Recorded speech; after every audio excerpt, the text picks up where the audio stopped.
Hello everyone, welcome to my YouTube channel.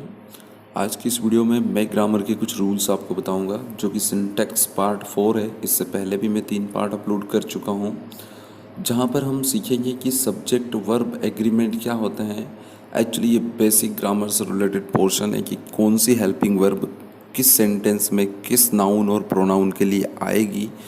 ये बहुत important होता है। सबसे पहले जो एक स्ट्रक्चर होता है जिसमें कुछ वेट्स या मेज़रमेंट्स रहते हैं, उसके बाद वर्ब आती है। तो इस कंडीशन में हमेशा याद रखना चाहिए कि सब्जेक्ट जो भी है आपका, चाहे कोई वेट हो क्या मेज़रमेंट हो, उसके बाद अगर वर्ब आएगी तो वो हमेशा सिंगुलर फॉर्म में ही आएगी।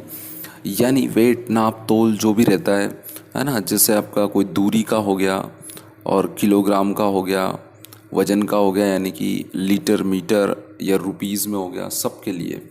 यहाँ पर कुछ एग्जांपल मैं आपको बता देता हूँ जिसके थ्रू आपको पूरा क्लियर हो जाएगा। जैसे 5 miles is a long way for me to walk.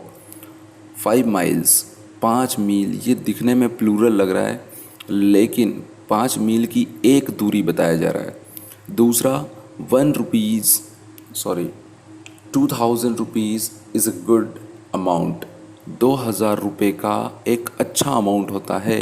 तो यहाँ पर 2000 रुपीज़ है, भले यहाँ पर रुपीज़ प्लूरल यूज़ किया गया है, लेकिन हम इस टोटल को 1 मान के चलते हैं, सिंगुलर मान के चलते हैं, इसलिए वहाँ पर इज़ लगता है।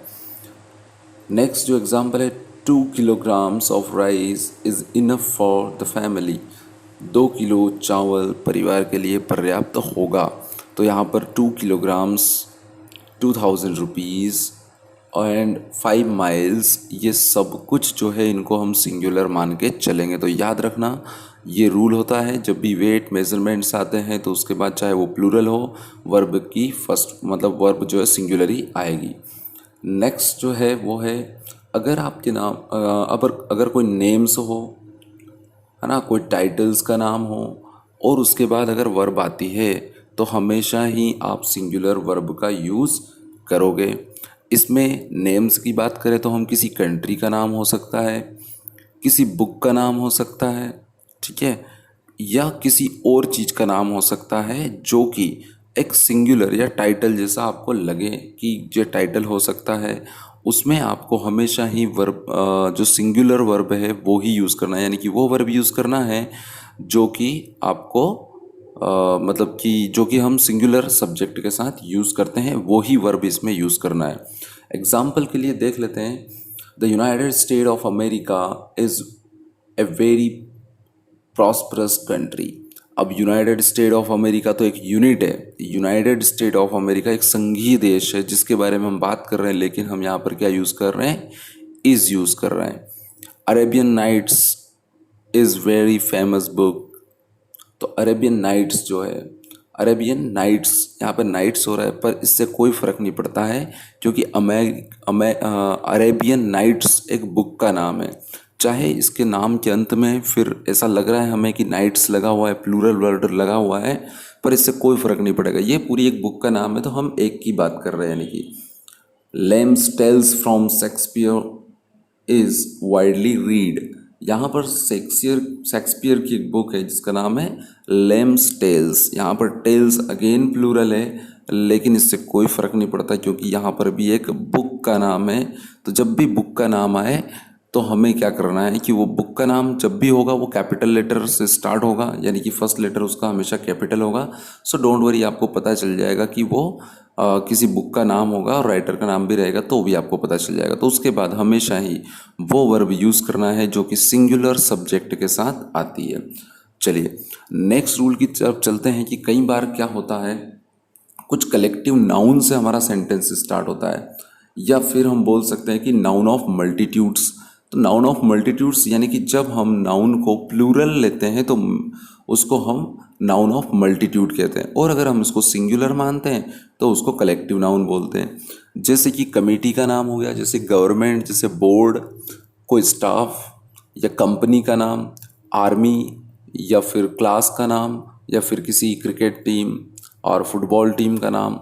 तो ये सब जो होते हैं वो कलेक्टिव नाउन होते हैं। यहाँ पर एक चीज़ हमें डेफिनेटली ये याद रखना है कि कब ये सिंगुलर होंगे और कब ये प्लूरल होंगे।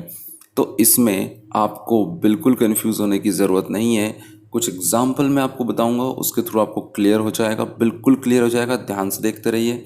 सबसे पहले आपको ये समझना है कि कलेक्टिव नाउन होती क्या है। तो कलेक्टिव नाउन को हम हमेशा सिंगुलर नाउन मान के चलते हैं।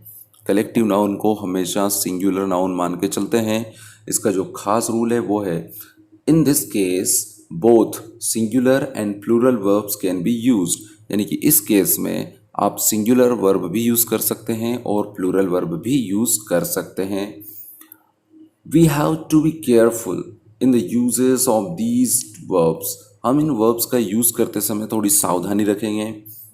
If once we have used a singular verb for a noun, then next time singular pronoun should be used for the same। तो सिंपल है, अगर एक नाउन के बारे में या एक नाउन को के लिए आपने सिंगुलर वर्ब का यूज़ कर लिया, तो उसके बाद आप उसको सेंटेंस में या आगे अपने डिस्क्रिप्शन जो भी लिखते हो उसके बारे में, उसको आप प्लूरल नहीं मान सकते, अदरवाइज़ आपका पूरा गलत हो जाएगा। तो पहली चीज़ ये है कि किसी भी सेंटेंस में अगर आपको वर्ब फिल करने का आता है तो उस पूरे सेंटेंस को ध्यान से पढ़िए। क्या आगे उस नाउन के लिए कोई प्रोनाउन यूज़ किया गया है? अगर वो प्रोनाउन यूज़ किया गया है और वो सिंगुलर यूज़ किया गया है तो आपको सिंगुलर वर्ब का यूज़ करना है। अगर वो प्लूरल यूज़ किया गया है तो आपको प्लूरल वर्ब यूज़ करना है। सिंपल सी बात है। किसी कंपनी का केस हो, किसी टीम का केस हो, किसी कंट्री का केस हो या कोई भी केस हो, आपको स्पेशली क्या बात याद रखना है कि अगर आपने स्टार्टिंग में नाउन के बाद, सेंटेंस में नाउन के बाद, कलेक्टिव नाउन के बाद आपने सिंगुलर वर्ब का यूज़ किया है या प्लूरल का किया है, दोनों ही सही होंगे। लेकिन जब आप आगे सेंटेंस को लिखते हो, आगे सेंटेंस को बढ़ाते हो या सेंटेंस आपके पास पहले से है, तो उस सेंटेंस में आपको देखना है कि उस सेंटेंस में आगे क्या कोई प्रोनाउन उस पर्टिकुलर नाउन के लिए यूज़ किया गया है। अगर नहीं किया गया है तो आप सिंगुलर या प्लूरल कुछ भी रख सकते हो, और अगर किया गया है तो आप उसको ध्यान से देखिए कि वो सिंगुलर या प्लूरल। एग्जाम्पल से क्लियर हो जाएगा। The company has decided so in its own interest. तो यहाँ पर देखिए इट्स यूज़ किया है और इट हमेशा सिंगुलर के लिए यूज़ किया जाता है, इसलिए हमने द कंपनी के बाद हैज़ यूज़ किया है, ना कि हैव यूज़ किया है। फर्स्ट सेंटेंस में ध्यान से देखिए, कंपनी के बाद हमने हैज़ यूज़ किया है, ना कि हैव। क्यों? क्योंकि उसके बाद भी हमने क्या यूज़ किया है, इट्स यूज़ किया है कंपनी के लिए। दूसरा सेंटेंस देखिए, वो भी बिल्कुल सही है। The company have decided so in their own interest. यहाँ पे कंपनी के बाद हैव लगाया है और ये हैव लगाया है, और सेंटेंस को जैसे हमने आगे लिखा तो उसके बाद इट्स को हमने चेंज करके क्या लिख दिया वहाँ पर, देयर। तो देयर जो है वो प्लूरल सेंस होता है, यानी कि प्लूरल प्रोनाउन होता है। तो कंपनी को एक बार हमने अगर सिंगुलर माना तो उसको बाद में भी सिंगुलर माना। अगर हमने उसको स्टार्टिंग में पहली बार में ही उसके लिए हमने हैव लगा दिया, इट मीन्स कि आगे जब भी कंपनी का नाम तो लिखोगे नहीं आप, तो उसमें हम लिखने का तरीका क्या होता है इंग्लिश में, एक बार आपने नाम लिखा उसके बाद उसके लिए प्रोनाउन लगाना पड़ता है, यानी कि प्रोनाउंस का यूज़ करना होता है। तो एक बार आपने कंपनी को एज ए सिंगुलर ले लिया तो नेक्स्ट टाइम जो भी प्रोनाउन उसके लिए यूज़ करोगे सिंगुलर ही करोगे। एक बार आपने उस कलेक्टिव नाउन को, जो आपका सब्जेक्ट है, उसको अगर आपने प्लूरल मान लिया तो पूरे सेंटेंस में या पूरे डिस्क्रिप्शन में जब जब उस कंपनी का नाम आएगा या जब जब उसके लिए प्रोनाउन यूज़ करोगे वो आप प्लूरल ही करोगे, सिंगुलर नहीं करोगे। तो आज की इस वीडियो में इतना ही। नेक्स्ट टाइम मैं अगला वीडियो लेके आऊँगा और कुछ बहुत ही इम्पोर्टेंट जो चीज़ें हैं वो मैं आपको शेयर करूँगा, तो वो आपको मिलती रहे, इसलिए आप चैनल को सब्सक्राइब कर लीजिए ताकि आपको नोटिफिकेशन मिल जाए। और अगर आपको वीडियो पसंद आया तो प्लीज़ लाइक करिए, कोई डाउट है तो कमेंट करिए। Thank you very much.